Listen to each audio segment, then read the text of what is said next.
الحمد للہ رب العالمین والصلاة والسلام علی اشرف الانبیاء والمرسلین نبینا محمد وعلی آلہ وصحبہ اجمعین اما بعد۔ محترم ناظرین کرام، آج میں سورۃ الاحزاب کی تفسیر آپ لوگوں کی خدمت میں پیش کروں گا۔ اللہ رب العالمین سے دعا ہے کہ بار الہ قرآن و سنت کی روشنی میں جو باتیں کہی جائیں اس پر عمل کرنے کی پوری توفیق عطا فرما۔ اللہ تبارک و تعالی نے اس سورت کے اندر فرمایا، یا ایھا النبی اتق اللہ ولا تطع الکافرین والمنافقین ان اللہ کان علیما حکیما۔ اے نبی، آپ اللہ سے ڈرتے رہیے اور کافروں کی اطاعت و فرما برداری نہ کریں، کافر اور منافقوں کی اطاعت نہ کریں۔ ان اللہ کان علیما حکیما، اور اللہ تبارک و تعالی جاننے والا اور حکمت والا ہے۔ یعنی اے نبی، اگر آپ کے اوپر کوئی پریشانیاں آئیں، کوئی مصیبتیں آئیں تو آپ اللہ سے ڈریں۔ اگر یہ کفار اور مشرکین دین سے روکنے کی کوشش کریں یا آپ کو دھمکیاں دیں یا کسی اور چیز سے ڈرائیں تو آپ ان سے نہ ڈریں، آپ کو مجبور کریں کہ آپ دعوت تبلیغ سے رک جائیں تو آپ ان سے باز نہ آئیں، بلکہ اللہ تبارک و تعالیٰ کی اطاعت و فرما برداری کرتے ہوئے، تقوی پر مداومت برتتے ہوئے آپ اللہ تبارک و تعالیٰ کی اطاعت و فرما برداری کریں اور ان منافقوں کی باتوں میں نہ آئیں۔ ان اللہ کان علیما حکیما، اور اللہ تبارک و تعالیٰ علم والا اور حکمت والا ہے، اللہ تعالیٰ جاننے والا حکیم ہے۔ وَاتَّبِعْ مَا يُوحَىٰ إِلَيْكَ مِن رَّبِّكَ إِنَّ اللَّهَ كَانَ بِمَا تَعْمَلُونَ خَبِيرًا۔ اے نبی، آپ کے پاس جو وحی کی جائے آپ کے رب کی جانب سے، آپ اس کی اتباع کریں۔ یعنی آپ کے رب کی جانب سے جو وحی کی جاتی ہے آپ اس کی اتباع کریں، اس کی پیروی کریں۔ ان اللہ کان بما تعملون خبیرا، اللہ تبارک و تعالی جو تم عمل کرتے ہو اس کو جاننے والا ہے، اس سے باخبر رکھنے والا ہے، اللہ تعالی اس سے باخبر رکھتا ہے۔ امام ابن قیم رحمہ اللہ علیہ نے وحی کی 7 قسمیں بیان کی ہے۔ پہلی قسم یہ ہے کہ وحی سچا خواب، یعنی جو نبی کریم صلی اللہ علیہ وسلم کو خواب میں دکھایا جاتا تھا وہ وحی ہوتی تھی۔ اس سے نبی کے پاس وحی کی ابتدا ہوئی۔ فرشتے کو دکھلائے بغیر آپ کے دل میں اللہ تبارک و تعالیٰ بات ڈال دیتا تھا، یہ وحی کی دوسری قسم ہے۔ یعنی الہام کے ذریعے سے آپ کے دل میں کوئی بات ڈال دی جاتی تھی، اسی کو الہام کہتے ہیں، یعنی کوئی بات دل کے اندر ڈال دی جائے۔ نبی اکرم صلی اللہ علیہ وسلم کے دل کے اندر یہ باتیں ڈال دی جاتی تھیں۔ نمبر 3، فرشتہ نبی کے پاس آدمی کی شکل میں وحی لے کر آتا تھا، جیسا کہ حضرت جبرائیل علیہ السلام ایک مرتبہ آپ صلی اللہ علیہ وسلم کے پاس انسانی شکل میں آئے تھے، اور وہ حدیث جو حدیث جبرائیل کے نام سے مشہور ہے، آپ حضرات سنتے ہوں گے کہ وہ آیا اللہ کے رسول صلی اللہ علیہ وسلم کے پاس اور بیٹھ گیا بعدب طریقے سے، فَأَسْنَدَ رُكْبَتَيْهِ إِلَى رُكْبَتَيْهِ وَوَضَعَ كَفَّيْهِ وَقَالَ يَا مُحَمَّدْ أَخْبِرْنِي عَنِ الْإِسْلَامِ، آپ کے پاس آ کر کے بعدب طریقے سے بیٹھ گیا اور کہنے لگا، یا محمد بتائیے کہ اسلام کیا ہے، اے محمد اسلام کے بارے میں بتائیے۔ آپ نے اسلام کے بارے میں بتایا، قال ان تشهد والله اله الا الله وان محمد رسول الله وتقيم الصلاه وتؤتي الزكاه وتصوم رمضان وتحج البيت من استطاع اليه سبيلا۔ یعنی آپ نے فرمایا کہ پہلے نمبر پر لا الہ الا اللہ کا اقرار کرنا، دوسرے نمبر پر نماز قائم کرنا، تیسرے نمبر پر زکات ادا کرنا، چوتھے نمبر پر روزہ رکھنا، پانچویں نمبر پر حج کرنا۔ یعنی اسی طرح سے اللہ کے نبی صلی اللہ علیہ وسلم نے ان کو بتایا کہ اسلام کی بنیاد 5 چیزوں پر قائم ہے۔ اسی طرح سے اسلام کے ایمان کے بارے میں سوال کیا، احسان کے بارے میں سوال کیا، اور اسی طرح سے عبادت کے بارے میں سوال کیا۔ آپ نے پورا جواب دیا۔ اس کے بعد جب وہ چلا گیا تو آپ نے حضرت عمر فاروق سے فرمایا کہ اے عمر، کیا تم جانتے ہو اتدرون ما ھذا، کیا تم جانتے ہو یہ آدمی جو آیا تھا انسانی شکل میں اس کے بال بڑے بڑے تھے اور سیاہ تھے اس کے بال، اور سفید کپڑے تھے ایک دم۔ وہ آدمی جو اجنبی آیا تھا، کیا تم جانتے ہو یہ کون تھا؟ حضرت عمر فاروق نے فرمایا کہ اللہ اور اس کے رسول زیادہ جانتے ہیں، اللہ اور اس کے رسول زیادہ بہتر جانتے ہیں۔ آپ نے فرمایا یہ جبریل تھے اور دین کی باتیں سکھانے کے لیے آئے تھے۔ تو اس سے پتہ یہ چلتا ہے کہ جو ہے فرشتہ کبھی انسانی شکل میں نبی اکرم صلی اللہ علیہ وسلم کے پاس دین کی باتیں بتانے کے لیے، وہی نازل وہی اللہ کی جانب سے لانے کے لیے حضرت جبرائیل آپ کے پاس آتے تھے۔ کبھی کبھی نمبر 4 گھنٹی کی شکل میں، یہ سب سے سخت صورت ہوتی تھی، فرشتہ آپ سے ملتا اور آپ کی پیشانی پر اس وقت پسینہ طاری ہوتا تھا، یعنی فرشتہ گھنٹی کی شکل میں آتا تھا، ایسے ہی گھنٹی بجنے کی آواز آتی تھی اور آپ صلی اللہ علیہ وسلم پسینے میں سرابور ہو جاتے تھے۔ نمبر 5 فرشتہ کبھی کبھی اپنی اصلی شکل میں آتا تھا آپ کے پاس، اور آپ دیکھتے یہ وہی 2 مرتبہ ہوا آپ کی زندگی میں، 2 مرتبہ جس کا ذکر اللہ تبارک و تعالیٰ نے سورہ نجم کے اندر کیا۔ اور نمبر 6 وہ وہی جو آپ پر معراج کی رات میں نماز کی فرضیت وغیرہ کے سلسلے میں ہوئی، یعنی جب آپ آسمان دنیا پر گئے تو آپ پر نماز کی فرضیت ہوئی۔ اسی طرح سے فرشتے کے واسطے بغیر اللہ تعالیٰ کی آپ سے حجاب میں رہ کر کے براہ راست آپ سے گفتگو ہوئی، جو موسیٰ علیہ السلام سے جیسے کہ اللہ تعالیٰ نے موسیٰ علیہ السلام سے پردے کے آڑ میں اللہ تعالیٰ نے گفتگو فرمائی، اسی طرح سے اللہ تعالیٰ نے آپ سے بغیر کبھی کبھی جو ہے پردے بغیر اللہ تعالیٰ نے پردے کے حجاب سے آڑ سے اللہ تعالیٰ نے گفتگو فرمائی۔ اور یہ وحی کی 7ویں قسم امام ابن قیم رحمہ اللہ علیہ نے ذکر کیا ہے۔ تو اللہ تعالیٰ فرما رہا ہے کہ اے نبی آپ کے رب کی جانب سے جو آپ کی طرف وحی کی جاتی ہے آپ اس کی اتباع کریں، اس کی پیروی کریں۔ وَتَوَكَّلْ عَلَى اللَّهِ وَكَفَى بِاللَّهِ وَكِيلًا، اور اللہ تبارک و تعالیٰ پر بھروسہ رکھیں، اللہ تعالیٰ کارسازی کے لیے کافی ہے۔ آگے فرمایا ما جعل لرجل من قلبين في جوفه وما جعل ازواجكم اللائي تظاهرون منهن امهاتكم وما جعل ادعياءكم ابناءكم ذلكم قولكم بافواهكم والله يقول الحق وهو يهدي السبيل۔ اللہ تبارک و تعالیٰ فرماتا ہے کہ کسی کے دل کے اندر اللہ تعالیٰ نے 2 دل نہیں پیدا کیے، اللہ تعالیٰ نے کسی دل کے اندر، کسی آدمی کے دل کے اندر 2 دل نہیں بنائے ہیں، یعنی کسی انسان کے دل اندر اللہ تعالیٰ نے 2 دل نہیں بنائے۔ یہ آیت کریمہ اس آدمی کی تردید میں نازل ہوئی کہ کفار و مشرکین میں، منافقوں میں ایک آدمی تھا جو اپنے آپ پر کو یہ دعویٰ کرتا تھا کہ ہمارے پاس 2 دل ہیں، محمد کے پاس تو ایک ہی دل ہے، ایک دل ہمارے پاس مسلمانوں کا اور دوسرا دل کفار کے پاس ہے۔ تو اللہ تعالیٰ نے اسی کی تردید میں یہ آیت کریمہ نازل فرمائی کہ ایک انسان کے پاس 2 دل نہیں ہو سکتے ہیں، کہ ایک دل اللہ کی محبت میں ہو اور دوسرا کفار کے ساتھ ہو، یہ 2 دل نہیں ہو سکتے ہیں۔ اور بعض مفسرین بیان کرتے ہیں کہ آگے جو مسئلے بیان کیے جا رہے ہیں اس کی تمہید ہے، جیسے کہ اللہ تعالیٰ نے اسی آیت کے اندر فرمایا وَمَا جَعَلَ أَزْوَاجُكُمُ اللَّائِي تُظَاهِرُونَ مِنْهُنَّ أُمَّهَاتِكُمْ، وہ بیویاں جن بیویوں کو تم مائیں کہہ بیٹھتے ہو، تمہاری حقیقی بیویاں نہیں، حقیقی مائیں نہیں ہیں، یعنی جن سے تم زہار کر لیتے ہو ان کو ماں سمجھ بیٹھتے ہو، تمہاری مائیں نہیں ہیں۔ یعنی اس سے پتہ یہ چلتا ہے کہ جس طرح سے تمہاری حقیقی ماں، تمہاری حقیقی بیوی تمہاری حقیقی ماں نہیں ہو سکتی ہے، اسی طرح سے وہ انسان کے پاس 2 دل نہیں ہو سکتے ہیں۔ اور آگے فرمایا ما جعل ادعیاءکم ابناءکم ذالکم قولکم بافواہکم، اور وہ لے پالک بیٹے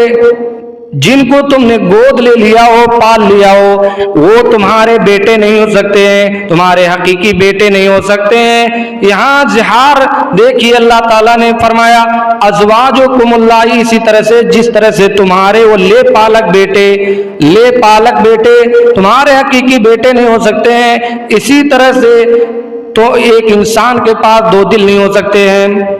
اور یہاں زہار کا جو مسئلہ ہے اللہ تعالیٰ نے اس کی طرف اشارہ کیا ہے جو سورہ مجادلہ کے اندر ہے، جیسا کہ خولہ بنت مالک بن ثعلبہ کا جو واقعہ ہے سورہ مجادلہ کے اندر اللہ تعالیٰ نے جو بیان فرمایا ہے اس کے اندر یہ ہے کہ خولہ بنت مالک بن ثعلبہ کے شوہر نے ان سے زہار کر لیا تھا اور کہہ دیا تھا یا انت علیہ کظہر امی، جا تو میری ماں کی پیٹھ کی طرح تو مجھ پر حرام ہو گئی،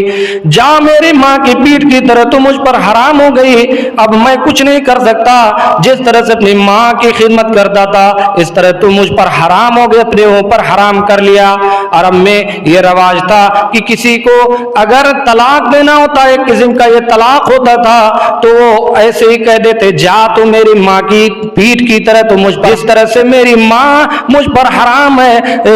اسی طرح سے تو مجھ پر حرام ہے۔ خولہ بی بی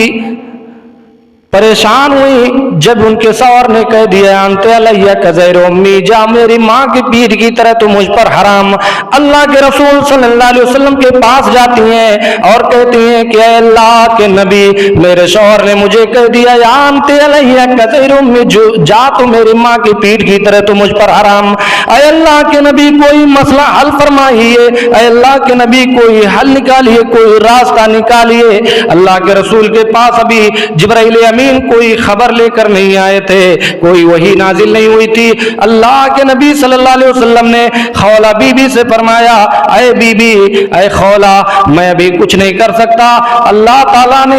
کی طرف سے میرے پاس ابھی کوئی مسئلہ نہیں آیا، کوئی حل اس کا موجود میرے پاس نہیں ہے، جب تک جبرائیل امین نہ گئے، جب تک یہ سورہ مجادلہ لے کر کے نہ گئے، اللہ کے نبی نے کوئی فیصلہ نہیں کیا، اللہ کے نبی اپنی طرف سے کوئی بات نہیں کہتے تھے۔ خولہ بی بی پریشان اللہ کے رسول کے پاس جا کر کے یہ ضد کر رہی ہے کہ اے اللہ کے نبی کوئی حل فرمائیے، کوئی مسئلہ، اس مسئلے کا حل فرمائیے، ضد کر رہی ہے بار بار۔ اللہ کے نبی نے عاجز آ کر کے دروازے کو بند کر لیا اور فرمایا اے بی بی، میرے پاس اس کا کوئی مسئلہ نہیں ہے، اس مسئلے کا حل میرے پاس کوئی موجود نہیں ہے، جاؤ، میں بھی کچھ نہیں کر سکتا، میں اس کا جواب نہیں دے سکتا ہوں۔ میرے بھائیوں، اللہ کے رسول نے ان سے فرمایا کہ میرے پاس ابھی کوئی حل موجود نہیں ہے، یعنی اس سے پتہ یہ چلتا کہ اللہ کے رسول اپنی طرف سے کوئی بات نہیں کہتے تھے۔ لیکن آج ہمارا حال کیا، آج ہمارے علماء کرام کا حال یہ ہے، بعض مولویوں کا حال یہ ہے کہ ان کے پاس اگر اس مسئلے کا معلوم نہ ہوتا ہے تو وہ بغیر علم کے بھی فتویٰ دے دیتے ہیں۔ اس سے پتہ یہ چلتا ہے کہ اگر ہمارے پاس کوئی کسی مسئلے کا حل موجود نہ ہو، ہمیں کسی مسئلے کے بارے میں علم نہ ہو، تو ہمیں اس کے بارے میں کسی کو فتویٰ نہیں دینا چاہیے۔ ایسا نہ ہو کہ من کذب علیہ متعمدا فلیتبوأ مقعدہ من النار کے مستحق ہو جائیں۔ اللہ کے نبی نے فرمایا جس نے میری جانب جھوٹی باتیں گڑھ کر بیان کی، میری جانب جھوٹی بات کی نسبت کی، وہ اپنا ٹھکانہ جہنم میں بنا لے۔ ایسا نہ ہو میرے بھائیوں، امام مالک رحمہ اللہ علیہ ایک ایک مسئلے کا حل فرمانے کے لیے، کسی مسئلے کا جواب دینے کے لیے سال بھر لگا دیتے تھے، سال بھر